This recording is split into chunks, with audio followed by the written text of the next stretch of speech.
అతి పరిశుద్ధుడును జీవాధిపతి అయిన అతి త్వరలో రానయ్యున్న యాషువ మెస్సీయ గారి దివ్యనామంలో ప్రతిరోజు మానకుండా ఈ కార్యక్రమాలు చూస్తున్న మీ అందరికీ నా ప్రేమపూర్వకమైన శుభాకాంక్షలు తెలియపరుస్తూ తండ్రి మనందరినీ కూడా ఈ దినమంతా ఆశీర్వదించి కృపతో నింపునుగాక. హల్లెలూయా.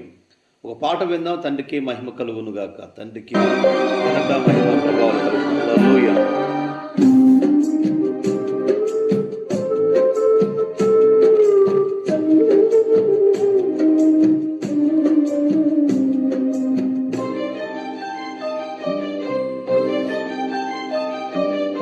ఎవరి కోసమో ఈ ప్రాణ త్యాగము, ఎవరి కోసమో ఈ ప్రాణ త్యాగము, నీ కోసమే నా కోసమే ఈ కలువరి పయనం, ఈ కలువరి పయనం, నీ కోసమే కలువరి పయనం, ఈ కలువరి పయనం.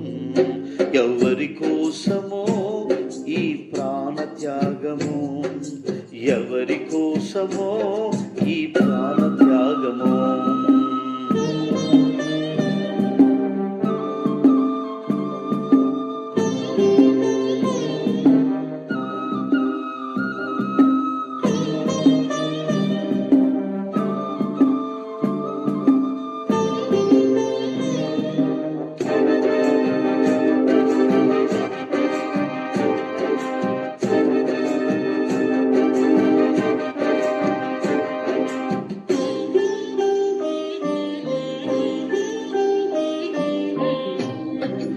ఏ పాపము ఎరుగని నీకు ఈ పాపలోకమే సిలువ యేసిందా, ఏ నేరము తెలియని నీకు అన్యాయపు తీర్పే ఇచ్చిందా, ఏ పాపము ఎరుగని నీకు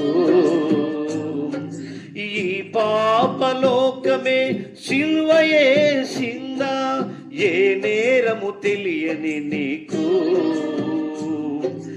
అన్యాయపు తీర్పునే ఇచ్చిందా, మోయలేని మ్రానుతో ఊము పైన ఉమ్ములతో నడవలేక నడకతో తడబడిపోయావా, సోలిపోయావా.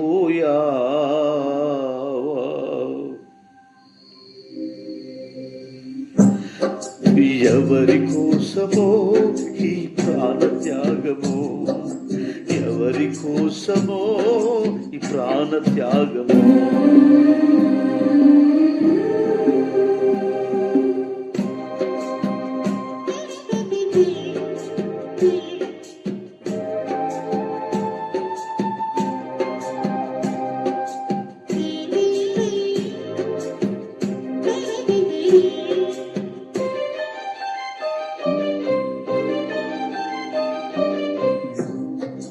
జీవ కిరీటం మాకు ఇచ్చావు, ముళ్ళ కిరీటం నీకు పెట్టాము, జీవజలము మాకు ఇచ్చావు, చేదు చిరకను నీకు ఇచ్చాము,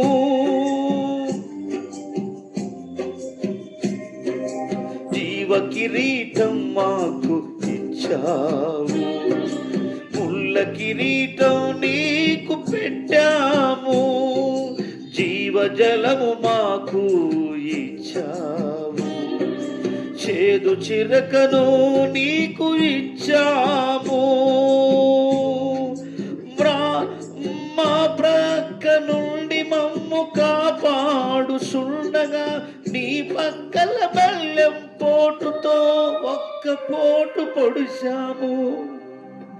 తండ్రి, వీరు ఏమి చేస్తున్నదో వీరు ఎరుగరు, వీరిని క్షమించు, వీరిని క్షమించు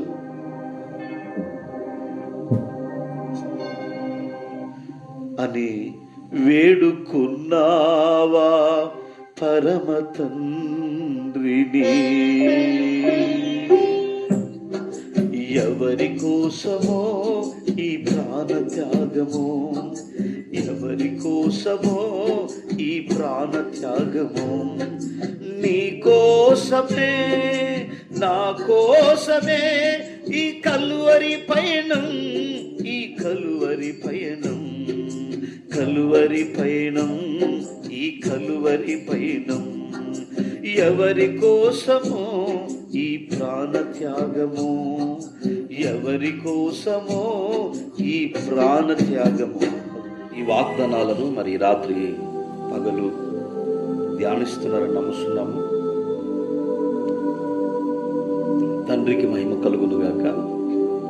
అసలు మనం వదులుకోకుండా తుద వరకు, యావే రాజ్యం చేరే వరకు కూడా, యాశ్వమిసి వచ్చే వరకు కూడా మనం ఏటిని వదులుకోకుండా తుదమట్టుకు కొనసాగించే విషయాలను శ్రేష్టమైన వాక్య భాగంలో నుండి కొన్ని మాటలు మనం తెలుసుకుందాము.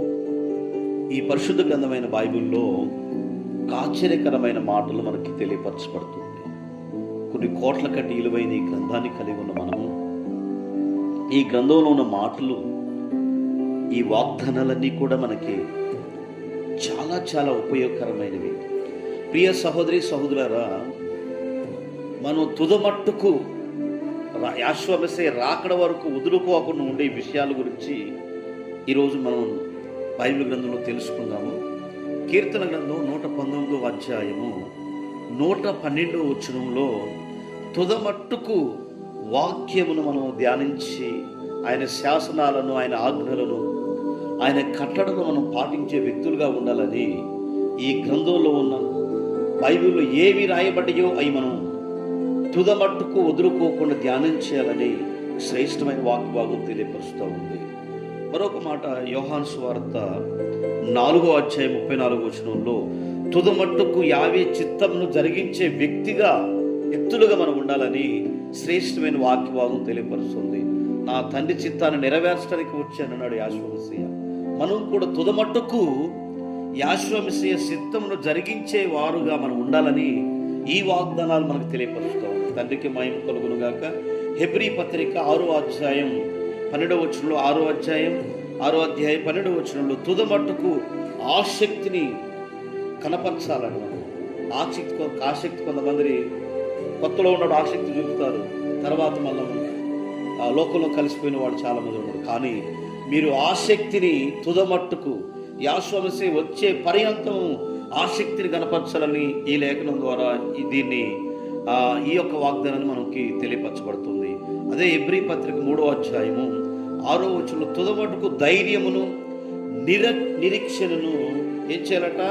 చేపట్టి చేతపట్టుకున్నాడు. ధైర్యం కలిగి ఉండాలి, ఎక్కడికి వెళ్ళినా నిరీక్షణ కలిగిన వారై ఉండాలి, నిజంగా ఆసక్తి పరులుగా ఉండాలని పరిశుద్ధ గ్రంథమైన బైబిల్ మనకు తెలియపరుస్తుంది.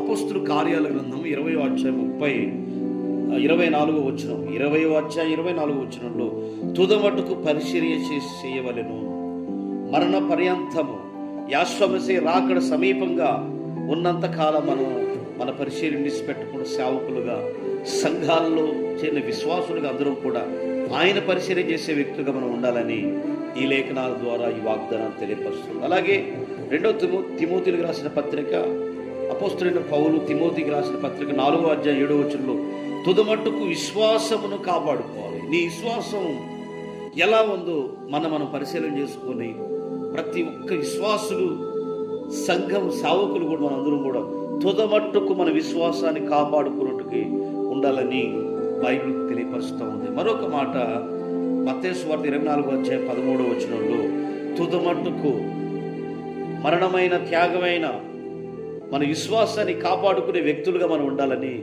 ఈ వాగ్దానాల ద్వారా మనకు తెలియపరుస్తుంది. యాశ్వమసే రాకడ వరకు తుదమట్టుకు నీవు కాపాడుకున్నప్పుడే నీకు జీవ కిరీటాన్ని ఇస్తానని చెప్పి ప్రకటనల గ్రంథంలో 2వ అధ్యాయం 10వ వచనంలో మరణం వరకు నమ్మకంగా ఉన్నవాడికి జీవ కిరీటం ఇస్తున్నాడు.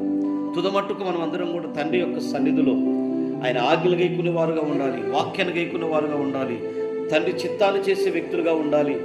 3వది ఆసక్తి పరులుగా ఉండాలి. అలాగనే ఆయన ధైర్యాన్ని, నిరీక్షణ మనం కోల్పోకుండా ఆయన సన్నిధిలో ఉండాలి. 4వది 5వది తుదమట్టుకు పరిచర్యలో నిజంగా గొప్పగా వాడబడే వ్యక్తులుగా మనం ఉండాలి.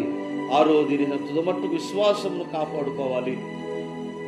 ఏడవది తుదమట్టుకు విశ్వాసం, హింసలు వచ్చిన, శ్రమలు వచ్చిన, ఎన్ని బాధలు వచ్చినా, కష్టాలు వచ్చినా ఆయన మందిరాన్ని విడవకుండా పరిశుద్ధ గ్రంథమైన బైబిల్ పట్టుకొని ఆయన మందిరంలో ఉండే వ్యక్తులుగా ఉండాలని ఈ లేఖనాల ద్వారా మనకు తెలియపరచబడింది కనుక తండ్రి కృప ఈ వాగ్దానాలన్నీ దీవించి ఆశీర్వదించుగాక.